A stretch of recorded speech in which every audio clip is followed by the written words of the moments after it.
This episode of Fort Wayne Footy is brought to you by OmniSource, one of America's largest processors, distributors, and managers of scrap and secondary metals based right here in Fort Wayne. Check out their services at omnisource.com. Fort Wayne Footy is also brought to you by LaserX, the Midwest's largest laser tag and arcade. They specialize in birthday parties, corporate team building, youth groups, sports teams, and family entertainment. You can find them at laserxfw.com. That's laser with a Z. And if you get over there, be sure to tell them Fort Wayne Footy sent you.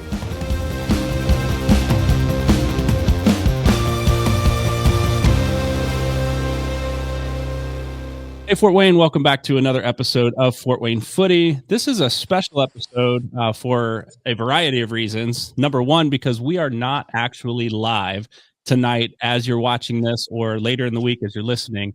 This is a pre-recorded show that we did. We're doing it technically, I guess, the day before Thanksgiving is when we're actually having this conversation. So hopefully you've had a great Thanksgiving, and we wanted to give our team the weekend off. And so here we are recording on a Wednesday. So that's number one special episode. Number two is we have a special guest here that if you're seeing on screen already, we'll introduce him in just a moment. But as we get into it, my name is Brian. If you're new to the show, here with Paul Johnson and Micah Middendorf. How are you guys today, this day before Thanksgiving? Doing well. Happy to be here, Brian. Paul? Yeah, great. The weather's kind of crappy outside, so I don't mind. We're just sticking around for the weekend, so great to be inside and glad to have our guest Ken on today. Yeah. So today we are welcoming a guest, Coach Ken Nuber, head of women's soccer at University of St. Francis, and this is the fourth. It was going to be our third, but we've actually added some additional shows. It's the fourth show in our series on youth player development, and so today we welcome Ken on to talk a little bit more about the transition from high school and club into college. So we're calling it From Seen to Signed in this episode. And so, Paul, I'm going to turn it over to you to introduce Ken a little bit more to our audience.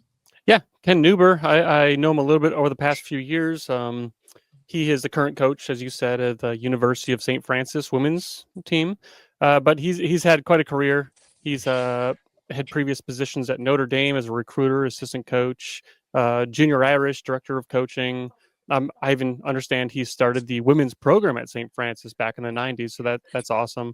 He's currently still coaching at St. Francis, but also a coach at the U17 Girls Dresden at Fort Wayne Sport Club. And also, I mentioned a couple of episodes ago, we have some really good parent coaches coming up through the PDA program at Sport Club, and many times, Ken, I've had some of these female coaches or female parents say, "Man, Ken coached me, back in the early 2000s or sooner," and it's awesome. So it's part of that we have so many good parents and coaches who have grown up playing soccer and college soccer that are helping our youth system, and you've been part of that. I appreciate that. I tell you, every time I run across somebody, I feel older and older. I got three players right now in our program that I coach their moms at St. Francis. So I jokingly during preseason, I spent a day calling them by their mom's name just to see if I could get a rise out of them. So Nice. They all ask, am I better than my mom? And I always say, no. You can't give them that. No way. No. Oh, man. They got to earn that. That's right. Well, Ken, thanks for joining us. Paul gave us a little bit of a rundown on who you are and your background. What else do we need to know about you before we jump into our conversation today? Well, first off, just thank you guys for promoting the game at all levels, because it's huge. Fort Wayne's such a great soccer city. I think I don't think people realize what we have in Fort Wayne. Talk about my age. I coached DeMarcus when he was 13. I coached Phil Presser when he was 14. And Fort Wayne has produced a ton of coaches and professional players, and but I think more importantly, just great humans. I think the culture in our town is awesome. So I appreciate that with you guys. I think one of the things that I always take with me is way back in the day when I first got into coaching, David Tanner used to always tell me, just make sure you're always giving back. Make sure, it's not about you and it's not about the game on the day. It's all about pay it forward. And I think that's something that a lot of us coaches um, embrace. And I think it shows itself, like you said, when you run into people that, oh my gosh, I know him. He coached my mom or whatever. I think those are things that make you feel really good about what you're doing. Yeah. Yeah, I love to hear that. There's a lot of good things happening around town, and I hear a lot of that same sentiment about giving back, even with Fort Wayne FC and some of the things they're trying to do around the community, Three Rivers Regiment, which we'll talk to Christina a little bit later from there, and things that they do to try and give back to the community. So I do think there's something about the culture in Fort Wayne that encourages that among the soccer community. So I appreciate what you do there as well. So Ken, as we get into this conversation, we kind of broke it down into three segments today. And so one is like the reality of college soccer. What is it, the landscape, I guess, of college soccer currently, D1, D2, all the way down to junior college. We'll talk about the recruiting process, and then we'll talk about a little bit more of what is it actually like when a player comes to college? What does it look like? What can those high school students now expect that they're getting into? So want to start with the landscape then of college soccer. So for parents who are listening, who are, maybe it's their first child or maybe their first child looking to go to college, looking to play in college, talk about the differences that you see D1, D2, D3, NAIA, NGCAA. Like there's a lot of options out there that people can explore if they're looking to play in college. Well, everybody knows about the Division Ones, right? Because that's the ones you can, watch on ESPN Plus, and those are usually the big schools that have the big football programs. And the landscaping has changed a ton in the last 3-5 years with the lawsuit and everything that kind of really changes the dynamics, which I'll get into a little bit later. But so the big Division Ones are the ones you're looking. Look, I got some numbers because I already said I'm kind of a little bit of a stat geek, but 347 Division One programs around the country. So it is a wide range. I mean, you have your Notre Dames. Your Notre Dame's, your Ohio States, those schools, and then you've got kind of your mid majors, which it's still very good soccer. The Mid American Conference with Ball State and those, and then you do have some kind of more regionally Division Ones around, especially on the East Coast. There's a lot of Division One smaller schools. So that's kind of your big pie in the sky, so to speak. Your Division Twos tend to be mostly your public schools that are not invested into the Division One landscape with all the sports. So those are roughly about 260 total schools. A lot of them are state schools. A lot of them, if you start looking at it, you've got a lot of extension schools in there, like Purdue Northwest right up the road. When you get onto the East Coast, it's a lot of the Sunny schools. Out on the West Coast, it's a lot of the Cal State whatevers.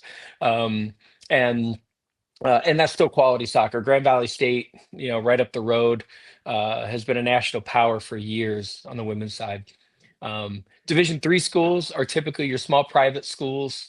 That's actually your largest division. A lot of people don't realize, 440 programs around the country, NCAA Division three. So it's a lot of smaller schools. The unique thing about Division three is there's no athletic scholarships.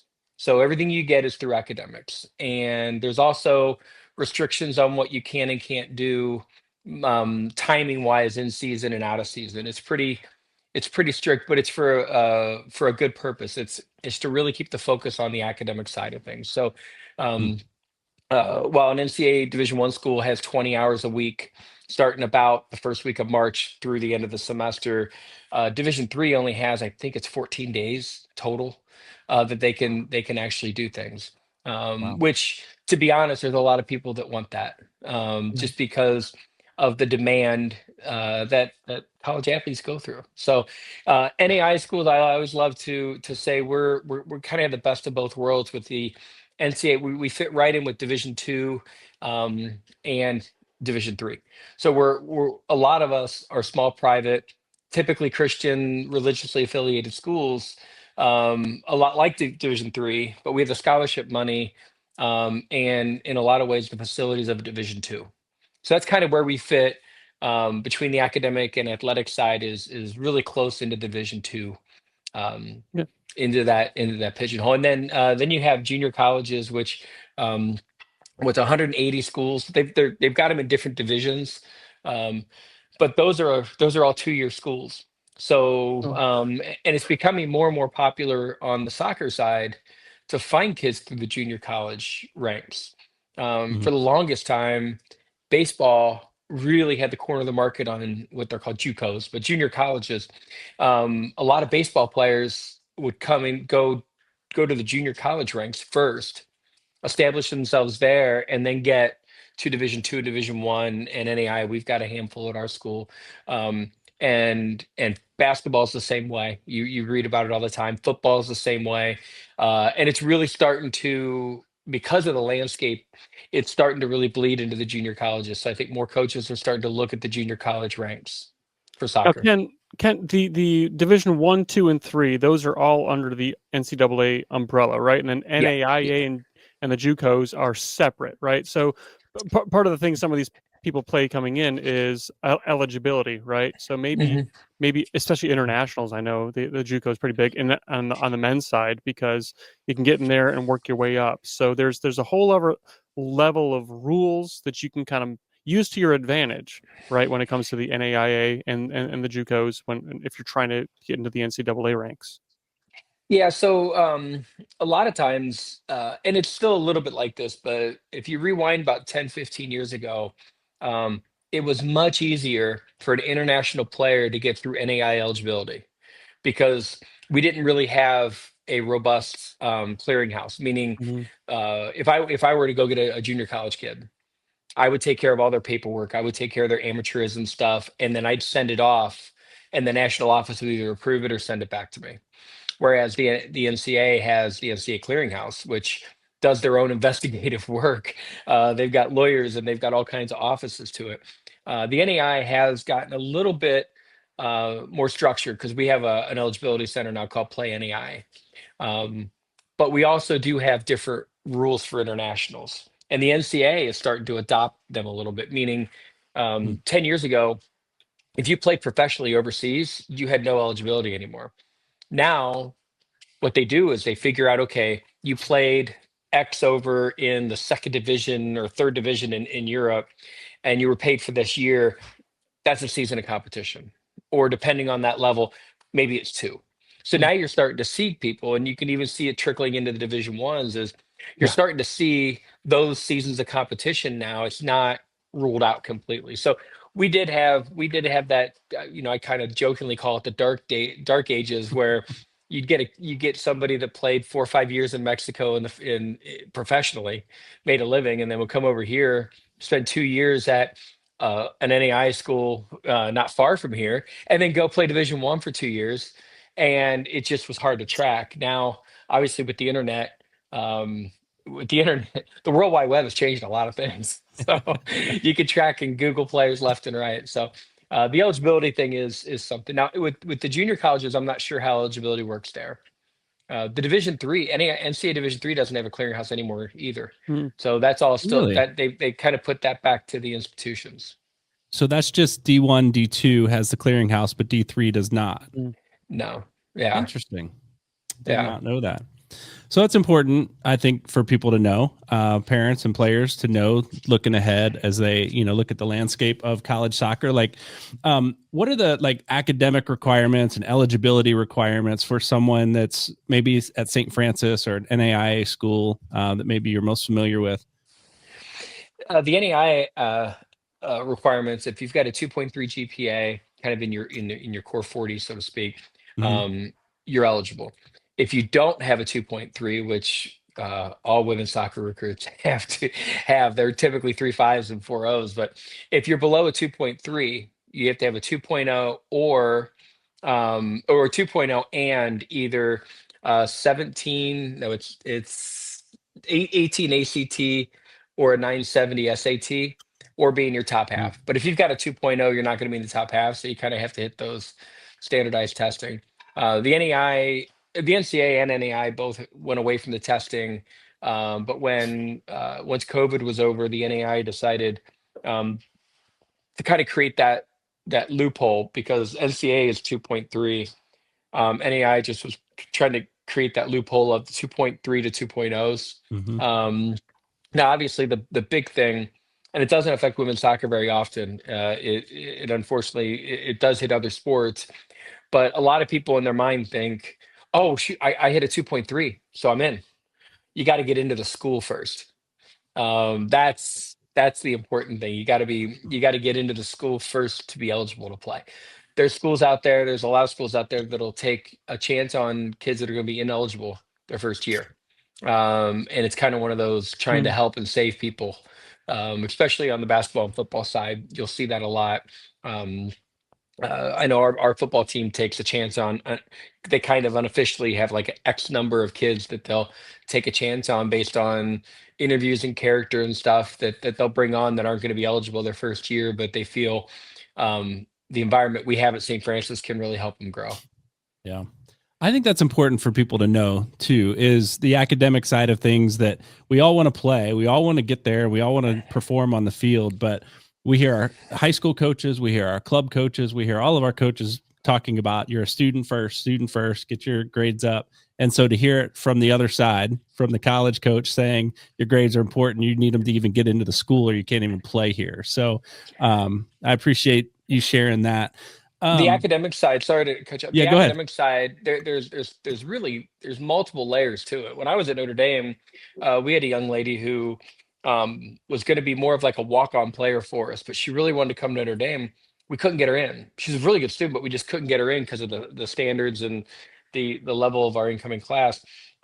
She went to UConn for a year, played at UConn for a year, got a 4.0 for the year, and then applied again and got in. So she ended up coming back to Notre Dame. But so I think when you start talking about the academics, you got to make sure the school's a fit and you want to make sure you get in there. The second part of that, though, is as a coach, and I know we're not into scholarships yet, but a lot of us, it's called stacking scholarships. So the smarter the kid is, the higher academic scholarship, the less of a hit it's going to be potentially on my budget. Right. So if I'm a school that has X number of scholarships on, that's separate from the academic side, I can kind of put less on top of that, which would be really good. Now for me, both count against me, but that's a good thing. A lot of our kids we recruit are our top academic kids. And that just makes it a lot easier on me. When they do get here, I don't have to worry about the academic side, which is what you want at the end of the day. Yeah, there you go. Yeah, Ken, you mentioned that recruiting process, and I think I'm going to kind of segue into Yep. the next topic. So what does that look like in terms of when you identify it? Are you identifying kids off the high school fields? Are you looking at club? Are you not even going to high school games? What does the starting point look like for you? So a good jump off point would be you just start to, especially at the smaller schools, but we did it all the way up at Notre Dame, is you try to find kids that are first interested in you, but you also want to make sure you're matching the talent. So at Notre Dame, we were a national reach. So I had to track the California kids, the Texas kids. We had to track all these kids through the national team stuff and all that stuff. At St. Francis, we've got more of a 3 to 3.5 hour radius. And we also are identifying kids. We identify them early. So, for instance, like the Dresden team that I coach, those kids are all right now juniors and sophomores. Well, I knew about them when they were freshmen. So you kind of start tracking kids early. Now, the Division Ones and twos really they can't reach out. That's one of the things that's always a myth is, oh, well, I'm not getting recruited. No one's reached out to me. Well, that they can't yet, right? I'm sure your daughter went through the same thing, right? That whole no one's reaching out to me. Yeah, it's kind of a one way like conversation, right? You're just trying to get on radars, and hopefully you're putting enough out there and it sticks for the future. Exactly. And those are the things that when I go speak at clubs, I'll go down to Indianapolis and speak to the fire kids and stuff. One of the things I try to emphasize is don't get down on yourself just because people aren't reaching out. If your dream is to play at Ball State or IU Indy at the Division I level, until the June of your junior year, they can't reach out to you. Yeah. They might have a folder this thick on you. They may have seen you play over a dozen times. They can't reach out to you. What I used to do is I'd have conversations with the club coach in passing, because you got to be careful. You Mhm, can't go mhm. too far there either, and just say, "Hey, I like her. Like we're definitely going to be reaching out. I like her a lot." Um, Now at the smaller schools, we still do all of that tracking. We can reach out early, but understand our recruiting. Whereas when I was at Notre Dame, I was watching freshmen and sophomores. At St. Francis, I'm looking more at juniors right now, because some of it is I have to wait for the Division Ones to snag those top kids, right? And then the pool is there. So, but Brian, you mentioned he was Micah, the question about the why do we go to high school games? And I always kind of make it a little bit of a joke, but um, I really can't go to too many high school games, because my job depends on what I do between August and November. So if we're not doing well there, and I'm leaving practice a half hour early to get to a high school game, Mhm. I'm out there for no reason, because my AD is going to be, he's not going to be happy with me. Yeah. So a lot of times uh, during the fall, especially around here now in the spring, I'll go up to Michigan and see a couple games there. But in the fall, it's hard. I'll try to zip by. I'll try to catch if Dwanger's playing Concordia, or if Dwanger's, if Canterbury, and if there's the right matchup that you can get to a Mhm. half, I'll definitely try to do that and peek in. But it gets really hard in the high school season, because it's our season as well. I've seen you out there, Ken. I've seen even the I know. PNW coach out there as well. So we see you I'm very guys. But tired. you bring up a really good point about don't just wait to be discovered on your junior year, right? It's going to take some Yes. effort on the student going back to maybe even eighth grade. Your freshman year, I think, is we're getting the radar. So you have to be actively kind of marketing yourself, right? To get on the Yeah, radars for these coaches. exactly. And I think too many people, and this happens at all levels, absolutely all levels, but if you're really good, you just assume coaches are going to line up to talk to you. Mhm. And that's not the case. Mm. At the end of the day, if I have two players that can both do the job on the field, and the one's been proactive in communication, and the other one has been more reactive, I'm going to go with the proactive kid 99 times out of 100, because they're the ones that are invested in me, that are good and clear about their objective, right? And most likely they're going to be the better kid to coach in the end of the day, right? Because they're not going to need constant feedback and constant guidance. They're taking ownership, and just I get before an event, I'll get 50 to 100 emails, even at St. Francis, with, Wow. "Hey, I'd love for you to see me play." And I'll get into that a little bit, as far as, so when you, as a player, the biggest advice I can give is the constant communication. You don't want to send the same thing over and over again. But one of the things I tell my Dresden girls, and I every time I go speak at these different things, I say it. Um, it's no different than me wanting a job, right? You initially contact them about a job, right? That you're interested in it. Mhm. Then you send your cover letter and resume, Mhm. and then you typically follow up, right? And it's three different things. And if you have any kind of hook or personal connection somewhere along the line, you use that, Yeah. right? And I mean, if I'm applying for a job at Fort Wayne Footy, I'm gonna say, "Hey, I was on an episode there." Yeah. So those are the little things you try to use to your Yeah. advantage, and do the same thing here. I mean, what I love is, what I tell them is, you're going to an event. The Dresden team, I use them as an example, going to Arizona. They should send an email to anybody they know is going to be there, that they're interested in. "Hey, our team's going to Arizona. This is the event. Would love for you to be there, because I've looked into your program. I love your nursing program, and I think I'd be a good fit for you. And I'd love for you to come out and see me play." And then you have the perfect opportunity to follow up when the schedule's released. Mhm. "Hey, the schedule just got released. I'm really excited. Like I said before, love your nursing program. Crossroads League is such an incredibly competitive environment. I would love to play." And then, as soon as the week leading up to it is, "Hey, coach, I still see you're coming. I hope my schedule's on your tablet, so you're coming to see me play. I can't wait." And any feedback would be awesome. Right there, if I don't go at that point, I have zero interest, right? So it puts all the onus on me. And to be honest, those are the kids that, even if I'm not interested, let's say everything on paper says they might not be a good fit, right? Um, but if they're persistent enough, I might say, well, I'm walking from FC Pride's Field to Indiana Fire, right? So, or Indy 11. So one plays on field 8, one plays on field 1. This girl plays on field 4, right? You know what? I'm going to invest 15 minutes. I'm going to walk over and watch her on that first day. If I see something I like, I'll come back on the second day and see a little bit more. So I think if you can just, it's the push to get on the schedule, right? It's the push to get on the schedule.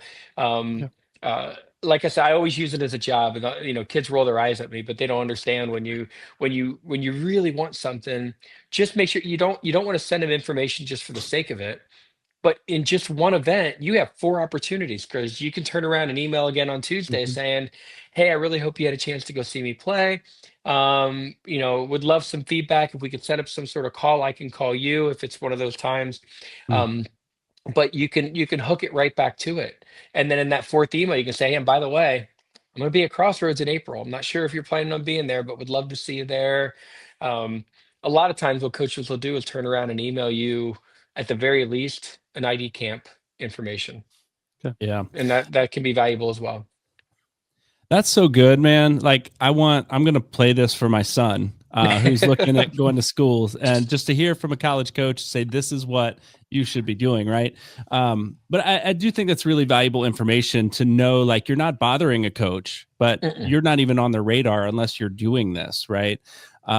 Super important there. So we talked about the college ID or the showcases and tournaments and things like that.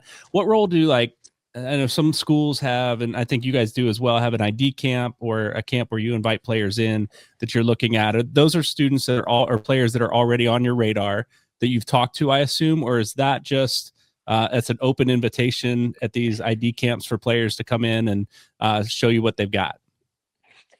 Yeah, so I'll kind of try to hit all divisions with it. So the NCAA Division One, and I believe this rule hasn't changed, but I can't pick and choose who comes to even an ID camp. Okay. So I've got to make it public.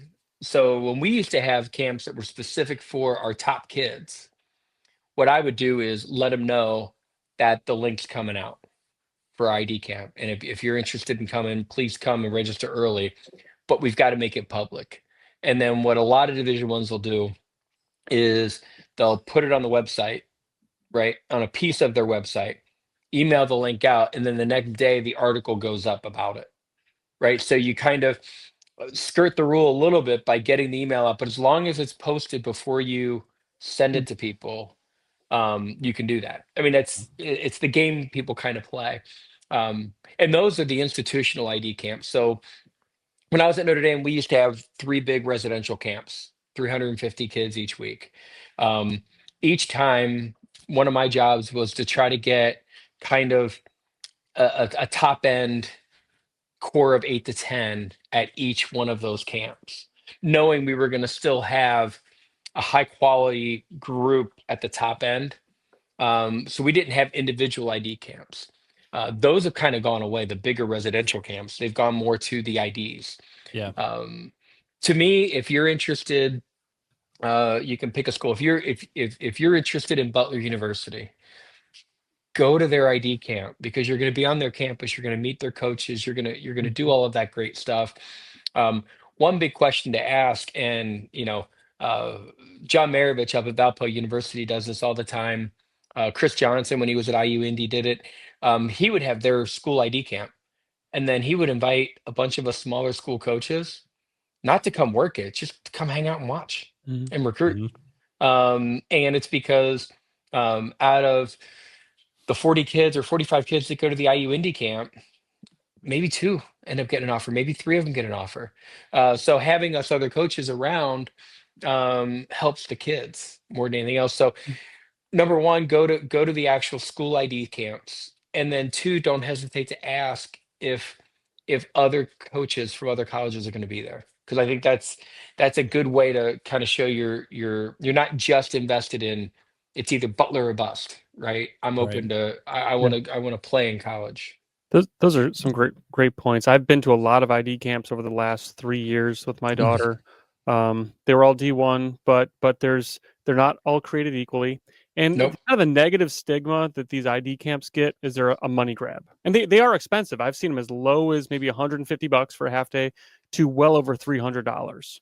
But you have to use it to your advantage, right? Yeah, you're going to pay money for it, and I kind of see it in 3 phases where maybe in 8th grade you go to like a fun camp, right? Just figure out the experience. What is a camp, right? There's a skill Mhm. involved to stepping into an environment with girls you don't know, coaches you don't know, and just checking out a campus. Just this, like you said, you're probably not one of those 10 girls that they're looking at in 8th grade, right? But Yep. now you know what it's like. Come maybe freshman year, you go to a handful of camps to schools you're maybe interested in, and that's I think where you really use it to, do I like this coaching staff? We've been to some camps where like, I don't really like this staff. I don't want to play for these people, right? I don't like the campus. And the other one's like, wow, this has really surprised me. Never heard of this school. Went there and okay, maybe they're on my radar now.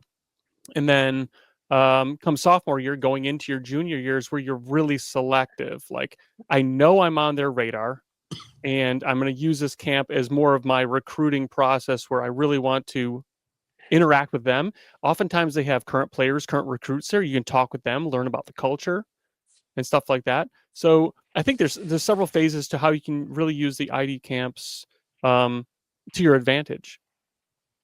Yeah, I think there's kind of three types of camps, and you hit the nail on the head. You got to do a little bit. There's never anything wrong with asking questions, Mhm. especially when you're paying money for something. Never hesitate to ask the question. And the questions that I always think kids should ask is, if I'm going to go, if I'm going to go to the Ohio State University women's soccer ID camp, right? I'm going to want to know. I have no idea if I'm on their radar or not. So I can't really ask that. But I can ask how many kids are coming. Mhm. Do you have a cap to it? Right? Because that's going to tell you a couple things. One, if they say no, we're probably going to have 150 to 175. If it's truly an ID camp you're looking to do, you're not going to get identified in a big camp like that. Yeah. And two, who's running it? Are you going to have coaches from other schools there? And I do think those two things are important. And then a third question is, just like you said, are your current players helping with it at all? Because if you can get to a place where, you know Valpo, John runs it. He has a couple coaches from around town come help. I'll go up every now and again, and then he'll have 4 or 5 of his players there. So again, he might have 25 kids there. He may have 5 kids that he really likes there out of the 25, which is okay, because the other 20, somebody could jump in and be he didn't know anything about. Mhm. But those 5 kids are going to have a good experience over it. I'll go Yeah. back to Notre Dame when we had the big residential camps, which are always hard. A young woman named Molly Campbell. Um, she was from the Midwest, and she would come. She started coming as an 8th grader, just because she loved Notre Dame. Uh, she ended up committing to us as a junior because of what she did at camp. Never saw her club team play, Wow. just because she played at a smaller club in the middle of nowhere. She was awesome. She was great. She started for us. She helped us win a national championship. So I think all coaches have that dream. They're going to find those kids. The other type of camp that you have to really investigate is the paid camps. They've got the big bulk paid camps out there that um, are okay, but you just have to figure out what experience you want out of it. Do you want, if you're looking to just be recruited, there's plenty of those camps out there that bring in all these different college coaches. Um, but going into it, just like you said, well, is you have to understand, number one, the head coaches are not going to be there. Most likely it's the lowest assistant or even the director of operations that's going to go to it, because they're getting paid, right? The head coach gets all these camps. I'll send this guy here, get him some Mhm. extra money. If there's anybody there, they'll bring them back to me, right? They'll get me the information on them. But it's not a bad thing, right? Because you can get used to that environment, number one, and you can meet people. And I worked with what is it, CCSC. We co-hosted one a couple weeks ago, and we had 50 kids and on our campus. It was a great event. Bowling Green was there. I think Mhm. Toledo, Western Michigan. It was a nice group of coaches, and there's 5 or 6 kids that are now on all of their radars. At least they Nice. took them back to the staff. So there's value to them. You just have to be selective with your Yeah. money. This portion of the show is brought to you by Dead One Pest Control. If you've been looking for a local pest control service in Fort Wayne and surrounding communities, look no further than Dead One Pest Control. They work with both residential and commercial clients to get rid of all types of pests, including those dreaded bed bugs. No job is too big or small for them to handle, so you can count on their capable crew for whatever local pest control service you need. Reach out today to schedule an appointment at deadonepestcontrol.com. And remember, the only good pest is a dead one. And if you're looking for tree service of any kind, including removal, trimming, stump grinding, or landscaping, check out R&T Tree Experts. They work year-round, even through these cold winter months, so you don't have to wait for spring. Just visit their website, fill out their estimate request form, and be sure to tell them Fort Wayne Footy sent you to receive 10% off your service. You mentioned communication before, ahead and after showcases. Camps is a great opportunity. If you go to an ID camp and the coach doesn't know you're showing up, that's probably a problem, right? Yeah. I think a lot of the girls or boys who get attention at camps, the coach they're already on their radar. So this is a great opportunity for communicating with them both before and after to just help market yourself, put yourself in the best position when you get to that camp, maximize your opportunity and your money. Yep. Again, you're applying for a job. It's just a 3-year application process. Mike, I will throw you a question here because you were a college coach for a while too. I don't remember how far back that was, but what have you seen change in the recruiting process now from when you did it to like, and I don't know if your son's looking or if he's being recruited or talking to coaches. What have you seen in that change from you're a coach to now as a parent? Yeah, I've been out of the college game probably about almost 10 years now.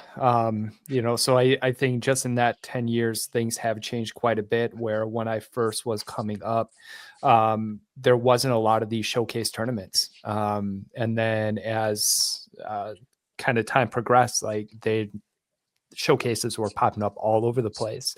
So that was probably the biggest change. And then the social media, the highlight films, all of that. And Ken, I want to kind of throw this to you. Like, how often do you get highlight films? And is that something that you actively use in the process? I think video is a great thing. Nowadays, when you go to these showcases or even the bigger league events, every field has 2 VO cameras up, right? Or the huddle cameras up. I think the biggest mistake clubs make is not sending the college coaches access to those, right? I can go search them out. I can go find them. But if they would just send those out more, because what was it last spring? I sat here in my living room and watched a whole tournament from my living room. I paid $9.95, I think it was, for some service to watch an event. There was 4 or 5 teams there that I knew. I couldn't get there. I think it was in St. Louis. I couldn't get there because of personal schedule stuff. But Friday morning, I got up, had a cup of coffee, sat down, started watching the 8 o'clock games. Literally flipping around on my computer. There's to me, there's nothing wrong with it. The highlight part of it, even if it's a 3 to 5 minute video, it's no different than that introduction email. You're looking for the hook. If I can, if for instance in the 27 class, we'll use Corey as a great example. If I'm looking for a really athletic forward, right? I need an athletic forward to fit in my 27 class. And I didn't know who Corey was at all. And I saw a video, a 3 to 5 minute highlight video. The next thing I'm going to do is, okay, I need to see more of her. So I would dig and try to find that. And then next thing I know, now I've just identified a kid from a 3 to 5 minute video. Right. So every video we get, we watch. What makes a great video, Ken? Kids. If I'm composing a video, and I've done a lot of them for my daughter, I'm not sure I did them all right. You've done a lot. What makes a good video? I'll show you, Paul. I'll answer that question. I'll show you mine from 1995 on my VHS tape, and I'll show you what makes a good video. He's got the line that goes, the line in the middle. Yeah, you missed 3-5 minutes, right? Probably no music, and you start with your best, that kind of stuff. Like, so what are you looking for as a coach in a good video? You hit the nail on the head with the music. Sometimes I'll get them and I'll open it up and it'll be inappropriate music, like it's stuff that I can't listen to at home.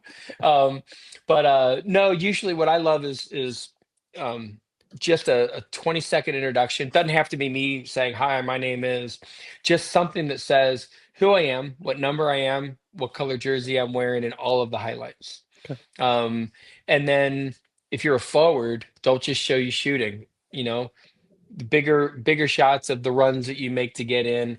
They don't have to be all successful finishes, right? They could be good opportunities created. If you're a midfielder, both sides of the ball, defending the space you cover, that kind of stuff. Defending. Um, I want to see you winning a ball in the air. I want to see you defending 1v1. If you're a center back, I want to see something with your organization and your spatial awareness. And goalkeepers, same thing. I want to see your great saves, but I also want to see a little bit of your positioning and your control, that kind of stuff. I love, to be honest, I think if you had, I like for your daughter, two or three, just 3 to 5 minute clips, Okay. right? And have those. And then if I had access to a full game, Yeah. you know, um, I think sometimes people are like, oh, they're not going to want to watch a full game or whatever. Let me decide. Yeah. Yeah. You know what I Mm. mean? Because it doesn't kill me. Again, if you have the 3 to 5 minute, and I'm just interested in her. Like if I see her, you know, I watched your homestead game when you were up at the St. Joe Invite. Wow, I want to know more about that kid. And if Mhm. I got that 3 to 5 minute highlight, I'm going to want to see a little bit more. And at that point, I want to see how she defends, right, as a forward. So now, if you have the whole game, I can now watch that, right? So I think the more the better. I think everybody can set up a YouTube page, right? Everybody has access to that stuff nowadays. Mhm. Doesn't have to be real flashy. Doesn't have to have all the bells and whistles. Um, you know, I don't think there's anything wrong with kind of like pausing at the beginning and having that circle pop over the Mhm. kid, right? The ones that get distracting are is when they're 4 second clips and 3 of the seconds there's a circle around them, right? You don't have to do that. Just identify who they are and then let it run. So, but videos are important. I think it's a great hook. And again, another really nice hook. Um, one of the questions I have, right? I've got two kids that are playing in college now. They're volleyball players, not soccer players. But one of the things we were told is when a coach shows up on the sideline to watch, kids get anxious, they get excited, they get whatever, and then they get frustrated if things don't go their way, right? We were told by a lot of coaches, like, we want to see that. Like, we want to see how you respond when things aren't going your way. We want to see what kind of Mhm. teammate you are. We want to see what kind of attitude you have. We want to see what kind of leadership you have out there on the court. Can you speak to that a little bit from your perspective in this regard with soccer? Yeah, there's a couple things. One, no matter what you say, kids are going to get nervous when they see the line of chairs, Yeah. right? No matter what. And so we kind of know that, but we do want to see them in that environment, right? Even the kid coming off the bench, I want to see Mm-hmm. how they come in and impact the game. So I think there's a lot to be said for that. Goalkeepers, I love to come. I'll schedule myself 20 minutes early to come watch warm up, right? Just because I want to see what they're like. Years ago at Notre Dame, we were very interested in this young lady out of Texas. I had a club coach say, "Oof, I don't know if you want her." And I told he said I started asking questions. He's like, you'll figure it out. So what I did was I went about 45 minutes early to her field, right? And she sat there with her team, but did not look at one of them, didn't say a word to her, any of her teammates. Team went to warm up. She was last, didn't have her shin guards in, um, wasn't in the team huddle because it wasn't important to her, right? All these coaches, I mean, she was a youth national team kid, right? All these coaches that are watching her play, she never communicated with her teammates. And then I left and went, because I'd seen her play before. I went around, watched other games, but I wanted to come back at the end of the game just to see how she was at the end, right? So game ends or whatever, and I'm sitting there, and all the coaches get up because they got to run to the other field or grab a sandwich or whatever. I just wanted to sit back and watch her. Um, she walked over. Her parents walked over. She took a backpack off, threw it at her mom's legs, and mom handed her a yellow Gatorade. She said, "I want fruit punch." Wouldn't take it Mhm. from her.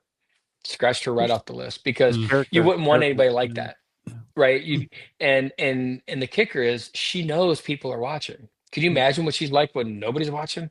So that's one of the things that your character is going to come out. That's why I think it's important you build good character.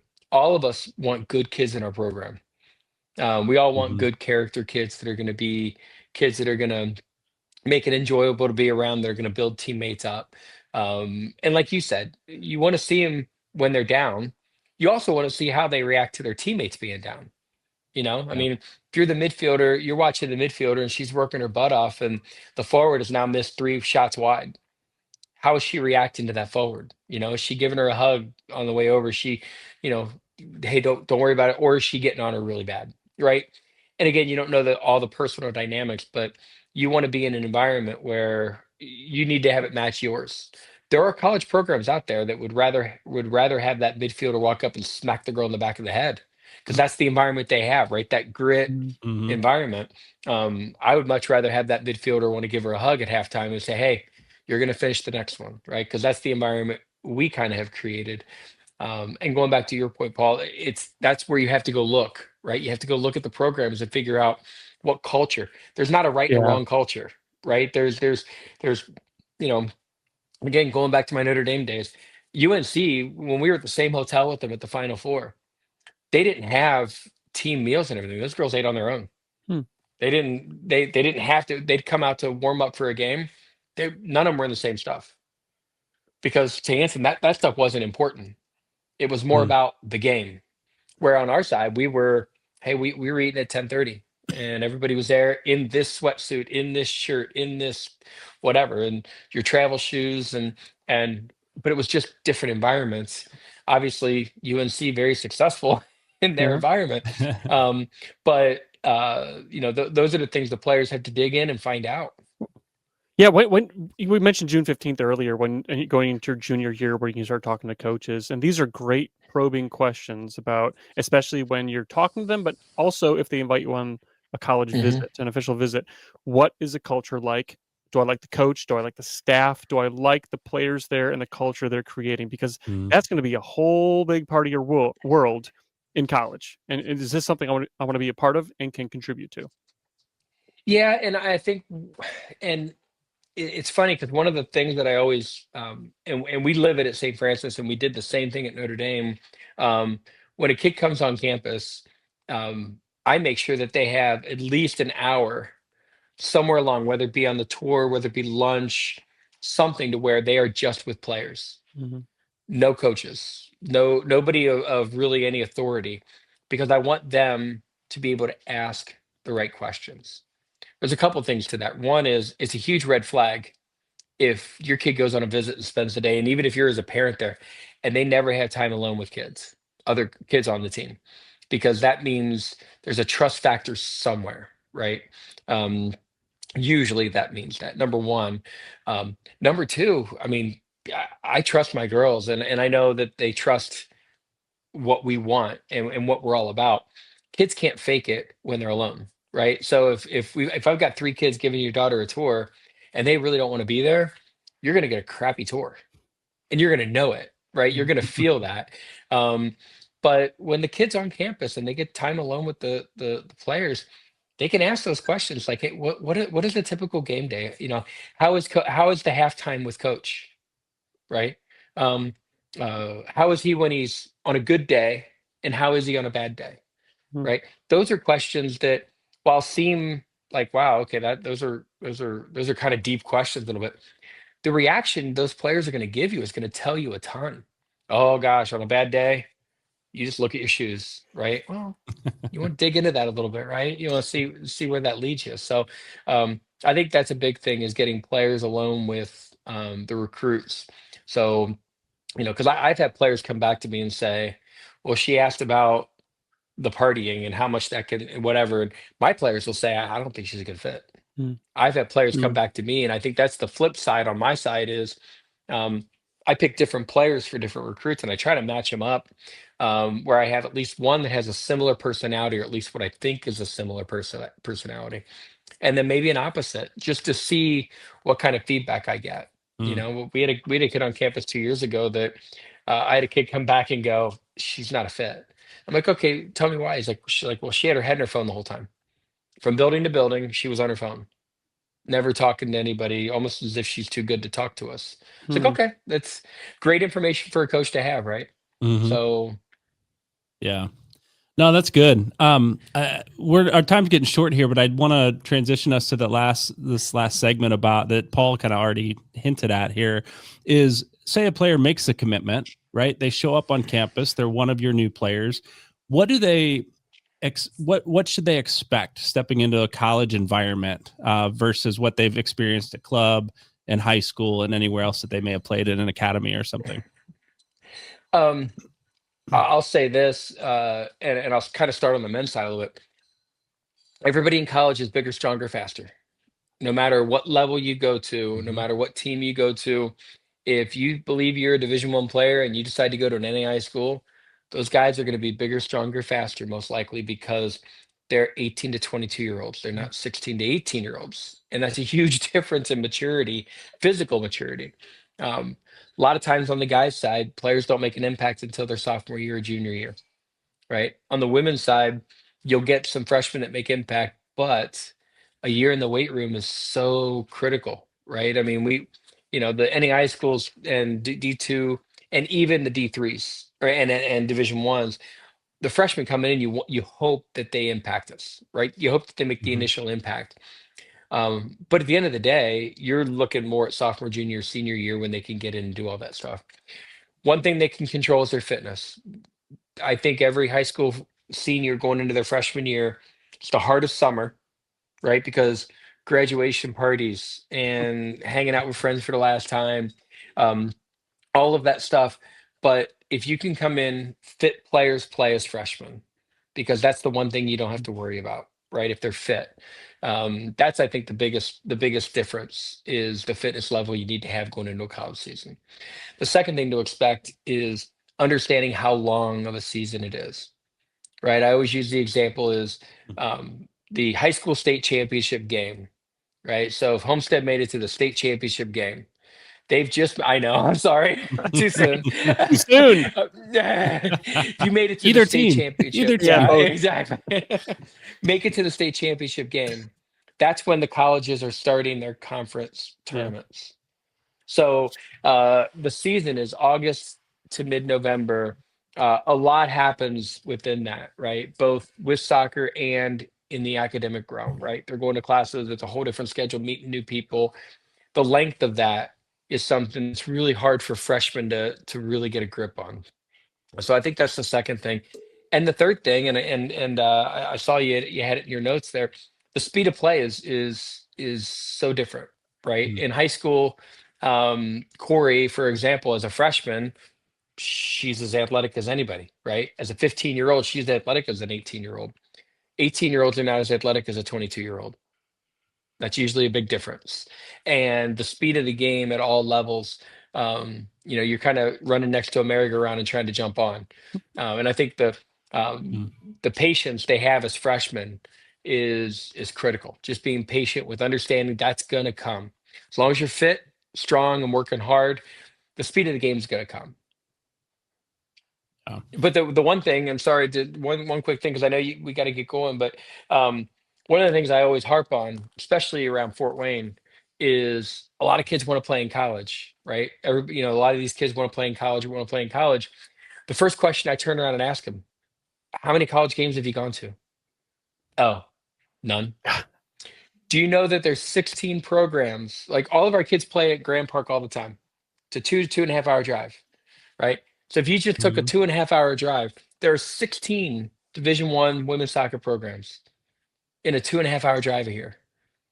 You've got Notre Dame 2 hours away. All right. You've got all of these others, all the way from the Notre Dames of the world. You've got MAC schools, you've got the Horizon League, you've got all these different Division I schools. Division II, there's 7, including Grand Valley State, which has won multiple national championships. D3, you've got 10. NAI, you've got 12. All within a 2.5 hour drive. So how do these kids know where they're fit if they've never seen the next level? Right? It blows my mind, that some of these kids get it fixated in their head. Well, I can play D1. Okay, how many D1 games have you watched? Oh, none. Oh, okay, good luck. So I would just recommend Purdue Fort Wayne is literally right in your own town. The men were one game away from the NCAA Division I tournament this year. One game. right? Mhm. Why not go watch them play? Yeah. The women, Jason's got a great program over on the women's side, and they had a rough year this year, but they've been good in the past couple of years. They play good teams. Go watch them play. Yeah. Go watch NEI. Go watch. You've got us in Indiana Tech and Huntington all within 25 minutes of each other. So that's the biggest thing is the men's side as well. Go watch games. I mean, it'll give you a good indication of what you can and can't do. Yeah. My son, I've never seen him more excited to play college ball than when we watched Purdue Fort Wayne against it was Green Green Bay Bay. Yeah. in the Yes, men's at side. St. Francis. Yeah, Yes. at St. Francis. We walked away. He goes, "I'm so excited to play college." Yeah. I said, "You better start talking to coaches then." And I Yeah. will play this for him for sure. So, Micah, did you have anything else? I was going to wrap up, but if you had a thought or a question there, I didn't want to cut you off. No, I think this is great advice. And I'll probably start playing this to my 13s as they start preparing Yeah, for yeah. it. Cause we get those questions all the time, especially at high school where I'll have the freshmen come in. They're like, "Oh, we want to play." And then parents will ask me, what does this process look like? And it's great coming from you, Ken. I think it's great advice overall of what these young athletes can expect throughout the process. Yeah. Yeah. Yeah, I agree. And I love Ken's comment about watch and play because I know we went and Yeah. watched some D1 throughout my daughter's process. You can watch them on ESPN Plus and on TV, but it does not do it justice. Mm-mm. When you go watch, it is borderline violent. It's physical. I'll say it's physical. Oh, yeah. But It is. speed of play. Some of these girls play all 90 minutes and they are all out for 90 minutes. It's very physical. And if you're like, man, I can't hang here. This is, it'll give you a sense for the level you're going to be at. Another thing we realized is you say, well, I want to go play at Notre Dame or some other Power 4 school. Go to their rosters, look at the bios of these girls.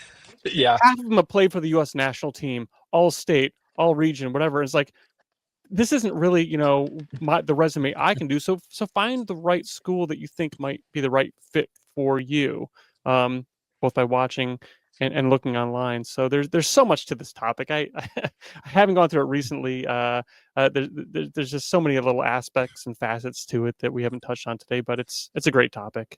Yeah. I think it's something, Paul, to that point that we will continue. There's been a lot of interest in this series overall. And I think this topic specifically for those of us who have players that age and that sophomore, junior age range, and even for your 13s, Micah, this is going to be a great episode to listen to. So it's been a fun series, and I think we'll continue. I mean, we'll pick up with these conversations as we go. One thing that I'll add to the conversation as we wrap up is, one of your colleagues there at St. Francis, Scott Haddix, is a volleyball coach there. My daughter played under him for years and did some private lessons with him and loved playing for him. Right.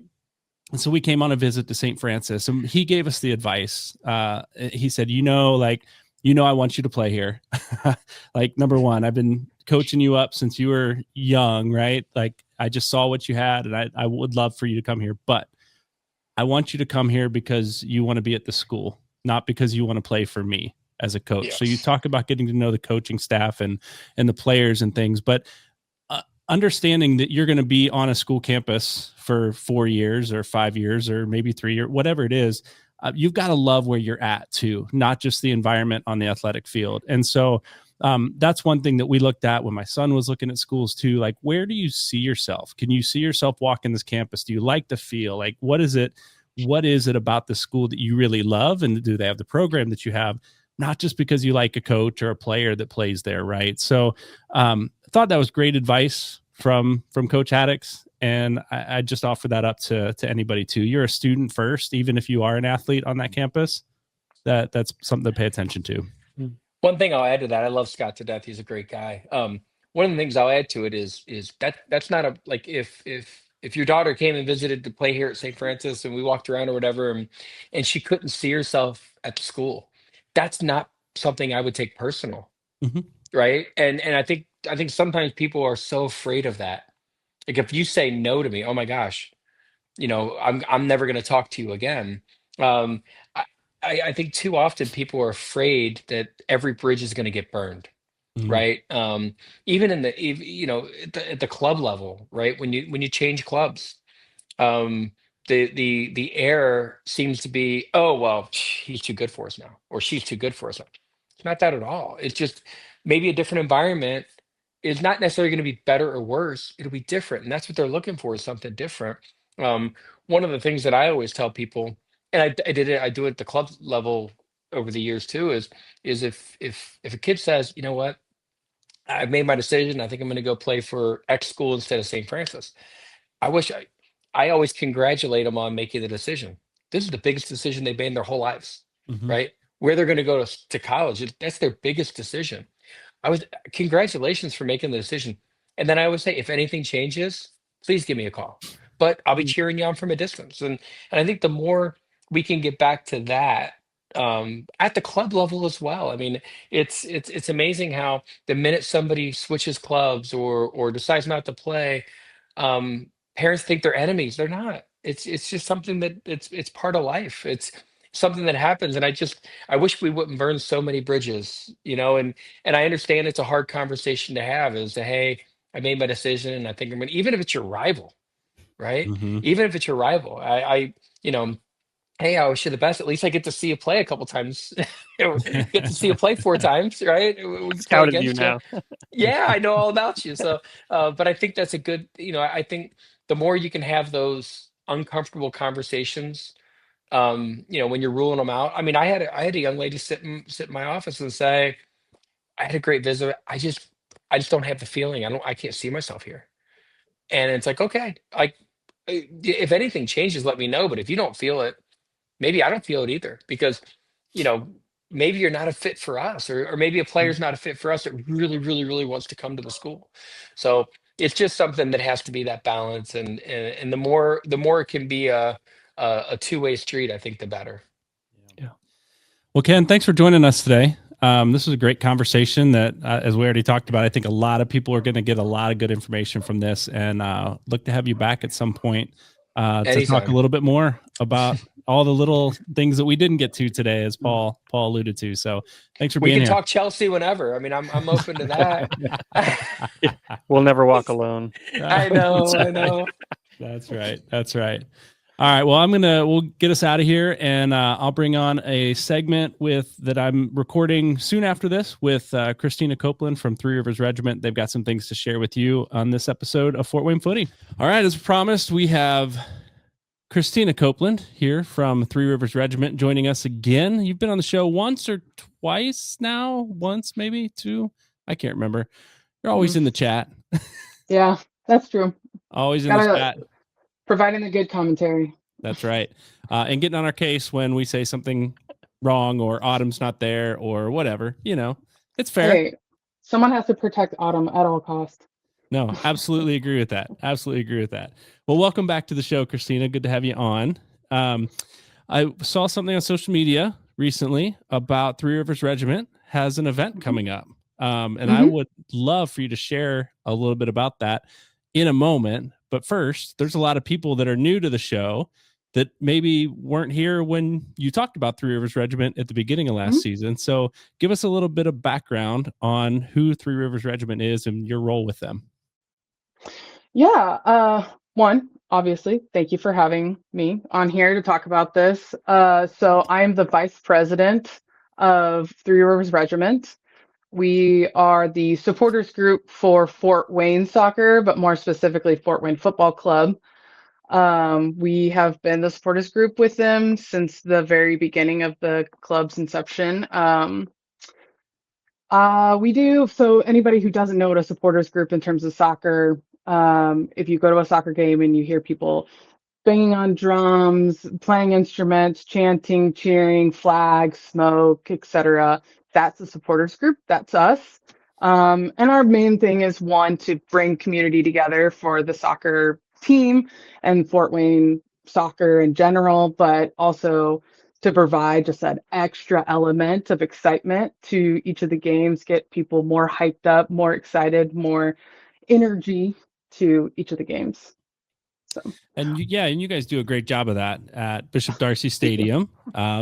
lot of smoke this last year when goals were scored and beginning of games, and a lot of drums and all of that. So appreciate what you guys do. It definitely adds to the environment and the atmosphere of watching a soccer match. Like I think we talked about this. I get so like in my head and analytic about the game that it's hard for me to sit in the section, but it wouldn't be a soccer game if that stuff wasn't happening, you know?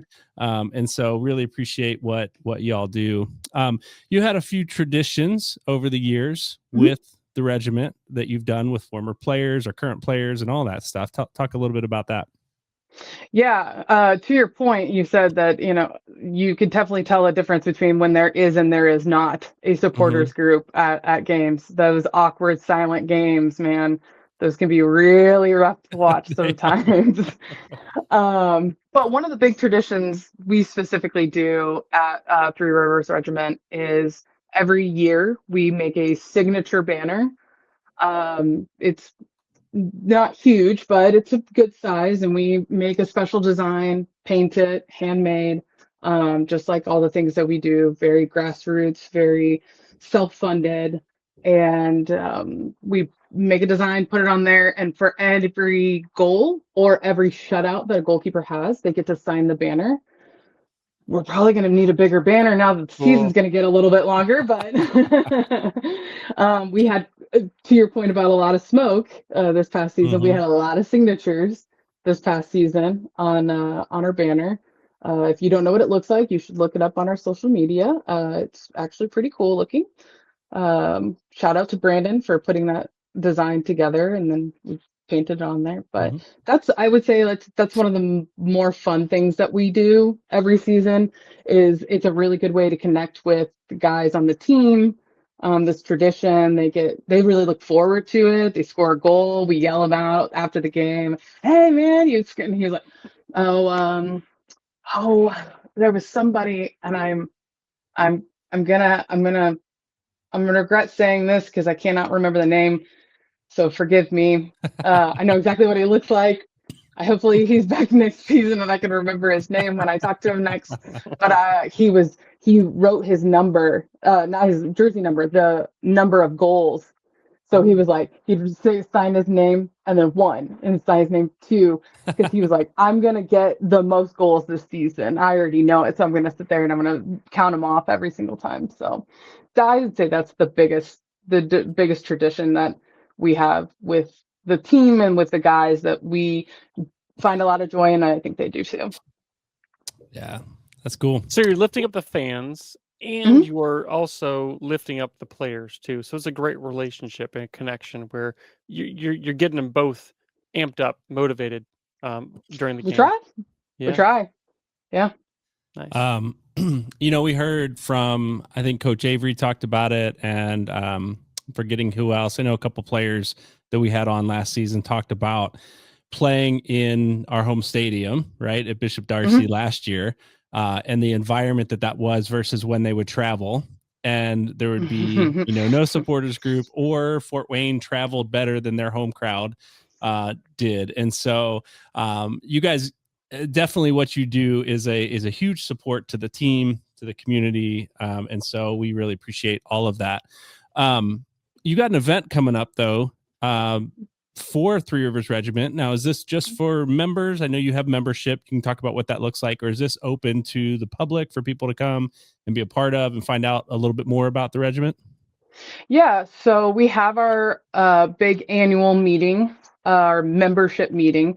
However, it's not just for members. Everybody who is a current member is obviously automatically invited. But we also, especially with the new season coming next year, going up in tier, longer season, bigger stadium, we're going to need to fill our section every game. And the way to do that is by getting our more people involved in the group. So typically in years past, it's been just members.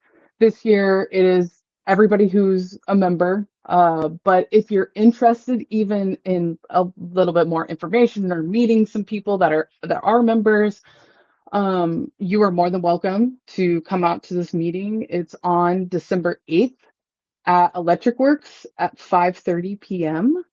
We used to do it at a bar, and then it found out it's too loud at a bar, so we had to go somewhere quiet. So yeah, it's for anybody who is a member and anybody who is interested in finding out more details on how to be a member. So is the new stadium, it's assigned seating, right? At the previous two stadiums between Bishop Darcy and Dwenger, those more bleacher seating, you can kind of create your own section. Did you have to work with the new administration to kind of get a section carved out for the regiment?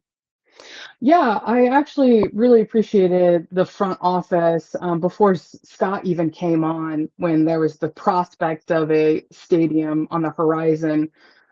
They reached out and were saying, hey, with the possibility of a stadium, what would you want? What are some wants, some things that you would need in that stadium, etc. So really appreciate it when the team wants some of our feedback, especially when we're the ones that are going to be filling it. In past stadiums, we've just kind of been like, hey, we want there, and they go, cool. But with this new stadium, there was definitely some input. We really wanted to be behind the goal. Already thinking up some really good taunting chants for the opposing goalkeepers. Yeah, it's for our section specific. So in the rest of the stadium, yes, it is all assigned. You're in that section, row 2, seat A, or whatever it is. Personally, our section, the supporter section, is behind the goal, and it is general audience, general admission. We do plan to have a couple, so it's standing room only, which is not always great, especially if you have someone who can't stand for long, or you have kids that don't want to stand for long, or whatever. We've talked with the front office about having a couple of rows just off to the side of the main section for anybody who wants to buy tickets for our section but can't stand for the whole time. So I've been to stadiums that are standing room only in the supporter section, and I love it.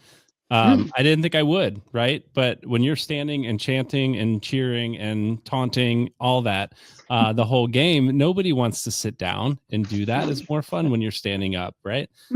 Yeah. So you have a more commanding presence when you're standing. No doubt. Here's what I'll ask.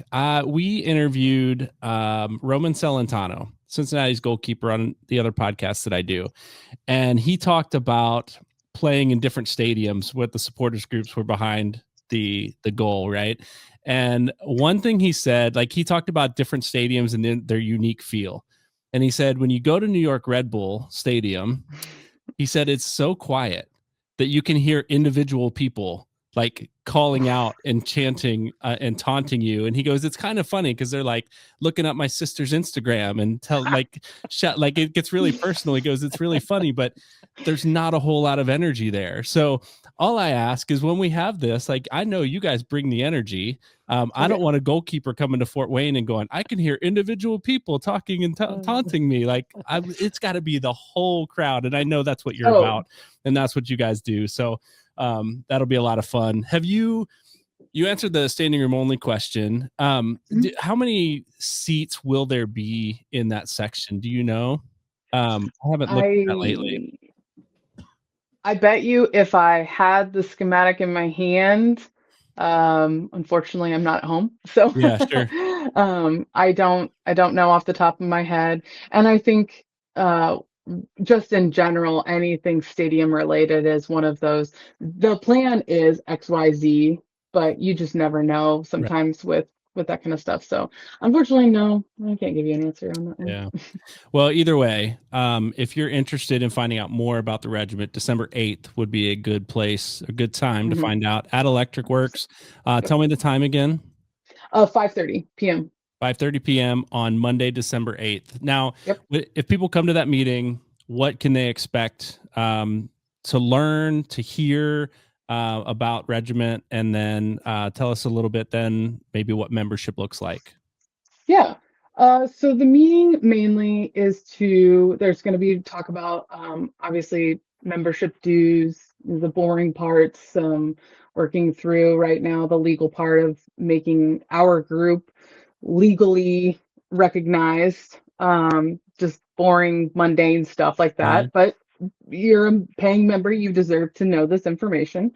Um, but then you get to talk about the more exciting stuff like, hey, we have a bigger section. What do you guys want to do? What are some banner ideas? I don't know if you guys have seen that we changed the colors of our crest. Yeah, I was going to ask about that. Yeah.